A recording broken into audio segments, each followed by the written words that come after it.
नमस्ते everyone, welcome back to mathematics. I am Stuti और हम पढ़ रहे हैं class 11 maths exercise 1.4 question number 8। Today we will do this. Okay, let's start the question.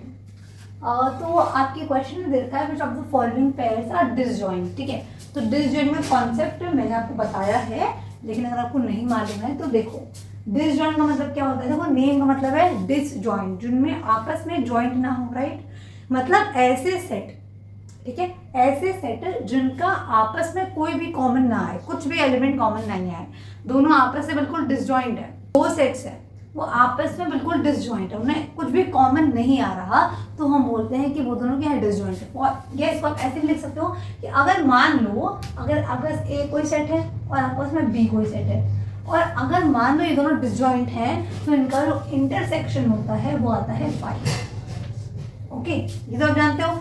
Intersection मतलब क्या होता है कि आपके पास में कोई सेट ए है, मान लीजिए आपको कोई सेट ए है, ठीक है। आपने वेन डायग्राम मैंने आपको बहुत अच्छे से पढ़ाया है, अगर आपको वेन डायग्राम में कोई समस्या है तो आप वीडियो चेकआउट कर सकते हो।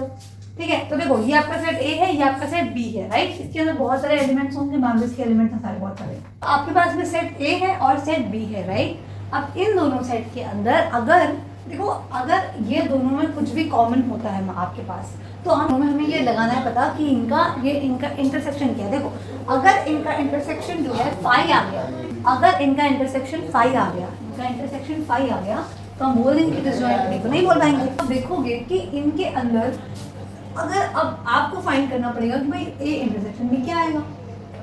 ठीक है, क्यों ये लिखा मैंने, क्योंकि अगर मेरा ए इंटरसेक्शन में फाई आ गया तब तो ठीक है, डिसजॉइंट हो जाएगा, वरना नहीं बनेगा। तो देखो हमें पता करना है कि इनमें कुछ कॉमन है कि नहीं। इंटरसेक्शन भी है, ठीक है। अब आप देखोगे कि यहाँ पे भी 4 है, देखो यहाँ पे भी 4 लिखा हुआ है और यहाँ पे भी 4 लिखा हुआ है, ठीक है। तो मिल गया ना आपको कॉमन एलिमेंट। तो अगर आप इनका इंटरसेक्शन निकालोगे तो क्या आएगा, 4 आ जाएगा, ठीक है। और आपको बताया कि भाई 4 आ गया तो ये 5 के इक्वल तो नहीं है। अरे हाँ मैम बिल्कुल 5 इक्वल तो नहीं, 5 तो कब होता है जब आपका सेट खाली हो। तो ये क्या बन गया आपका कि ए और बी जो है ना वो आपका डिसजॉइंट नहीं है, तो ये तो कैंसिल हो गया, इसका तो खत्म, डिसजॉइंट नहीं बन पाया। ठीक है, अगला देखो नेक्स्ट। अब यहाँ पे क्या है, ए ई आई ओ यू है और ये आपका सी डी ई एफ है। तो इसको आप फिर से, इसको मैं नाम दे देती हूँ सी, इसको मैं नाम दे देती हूँ बी, क्या आपकी मर्जी, आप कोई भी नाम दे सकते हो। ठीक है, अब आप देखोगे अगर मैं फिर से निकालूंगी क्या, सी इंटरसेक्शन डी, क्या आएगा, मतलब कॉमन एलिमेंट। अब आप देखो कि भाई यहाँ पे ई है और यहाँ पे भी क्या है, ई दे रखा है। तो अगर इसका इंटरसेक्शन करूँगी तो ई आ जाएगा। अगेन मैम ये तो फिर से ई है, मतलब कुछ ना कुछ आपके पास आ गया ना, कुछ भी आ सकता है। देखो एक एलिमेंट है, 2 एलिमेंट है, उससे फर्क नहीं पड़ता, कुछ आ रहा है बस। तो फिर से क्या, भाई खाली तो नहीं होना, एक एलिमेंट आ गया तो नॉट इक्वल टू 5 हो गया, यानी कि ये भी आपका नहीं बन पाया। Okay, very good. Next last question अगला है आपके पास x is an even integer. अब यहाँ पे क्या है, this is again a set builder form है ना। तो अब आपको पहला काम क्या करना है, इस सेट बिल्डर फॉर्म को रोस्टर फॉर्म बनाना पड़ेगा। तो आपका x एक इवन इंटीजर है और यहाँ पे क्या x is odd integer. Okay, अब ये मैंने लास्ट वाला क्वेश्चन आपने सॉल्व किया है तो वहाँ पे मैंने आपको समझा रखा है, ठीक है।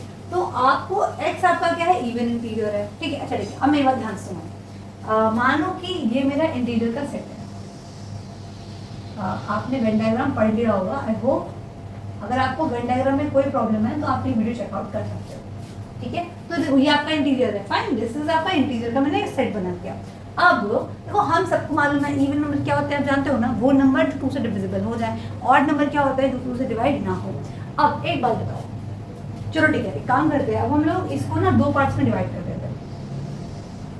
इंटीरियर तो आप जानते हो ना, ये आपकी लाइन होती है, यहाँ 0 होता है, यहाँ पे क्या होता है 1 2 3 एंड ये आगे बढ़ेगा, इधर -1 -2 -3 एंड ये इधर की तरफ आगे बढ़ेगा, ठीक है। तो ये आपके इंटीजर्स है, आई होप कि आपको मालूम है, ठीक है। तो अब ये आपका सेट ऑफ इंटीजर्स होता है कि मैम हम जानते हैं। अब मैं एक काम छोटा सा ये करूँगी, मैं बोल रही हूँ कि भाई जितने भी, क्योंकि इनफाइनाइट है ना तो मैं इसको लिख तो पाऊंगी नहीं है, कोई भी नहीं लिख पाएगा।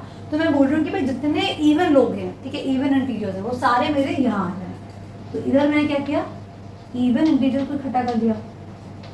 इवन इंटीजर जानते हो ना, मतलब ये मतलब आपका 2 4 वगैरह वगैरह वगैरह, -2 -4 वगैरह, ये लिखने की आपको जरूरत नहीं, मैं आपको तो समझा रही हूँ। यहाँ पे मैंने सारे इवन लोगों को इकट्ठा कर दिया। अब मैंने बोला और लोगों को इधर इकट्ठा कर लूँगी, जितने और लोग हैं वो सारे यहाँ आते हैं और इंटीजर्स, ठीक है। अब ये आप अच्छे से जानते हो कि भाई एक इवन नंबर क्या कभी ऑड हो सकता है? अरे मैम बिल्कुल नहीं, ये कैसे हो सकता है? कोई नंबर अगर इवन बन गया है तो वो इवन वाले घर में चला जाएगा, ऑड में तो जा नहीं पाएगा। एक टाइम पे या तो इवन होगा या तो ऑड, साइमल्टेनियसली पॉसिबल नहीं है, राइट। तो मतलब ये हो गया कि जो इवन है वो ऑड नहीं हो सकता, जो ऑड है वो इवन नहीं हो सकता। श्योर? सोच लो भाई। अरे मैम बिल्कुल नहीं हो सकता, ठीक है। तो मतलब जो लोग इवन है वो ऑड नहीं हो सकते, और लोग इवन नहीं हो सकते। और यहाँ से अगर मैं इसको बोल दूँ, मान लो इसको मैं ई दे देती हूँ ना, क्योंकि इवन का सेट है, इसको मैं ओ दे देती हूँ। तो अगर हम ई इंटरसेक्शन ओ करेंगे, ठीक है, तो ये एक काम करो, आप बोलोगे मैम ई ओ क्या है, तो भैया आप प्यार से अपना ए बी लिख लो, बिकॉज आपको ए बी की आदत है। हाँ मैम हमको ए बी की आदत पड़ी हुई है, ए लिख दो इसको, इसका बी लिख दो, ठीक है। अब अगर आप ए इंटरसेक्शन बी करोगे तो क्या आएगा बताओ? एम्प्टी आएगा, क्योंकि आपके पास ऐसा कोई नंबर नहीं है जो इवन भी बन जाए और ऑड भी बन जाए एट द सेम टाइम, ठीक है। तो ये आपका बन गया एम्प्टी सेट। और आप जानते हो कि हम इस एम्प्टी, देखो इसके अंदर कुछ नहीं होता, ठीक है, खाली है, खाली मीन्स एम्प्टी, कुछ है ही नहीं। तो इसलिए हम इसे खाली एम्प्टी ब्रैकेट्स लिख देते हैं, और इसकी वैल्यू 5 के भी इक्वल है, 5 क्योंकि एम्प्टी सेट को रिप्रेजेंट करता है। तो आप, और बिकॉज इसका जो इंटरसेक्शन है 5 हो गया, हेंस आप लिखोगे hence A and B are distinct.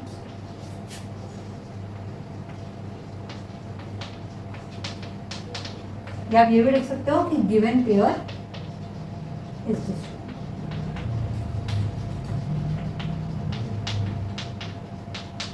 Okay, I hope I am very very clear, और दिस इज योर आंसर, ठीक है।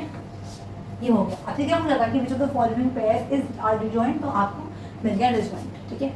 I hope this lecture is clear to you. अगर आपको कोई भी प्रॉब्लम है आप मुझे आराम से कमेंट्स में जाओ, मुझे बताओ, I try to help you. And thank you so much for watching this video. If you want any lecture या आपको कोई भी टॉपिक पे वीडियो देखनी है, आप मुझे कमेंट में बताओ। And thank you so much for watching. Do like the video, do subscribe to mathematics for more such videos. Till then take care, keep learning.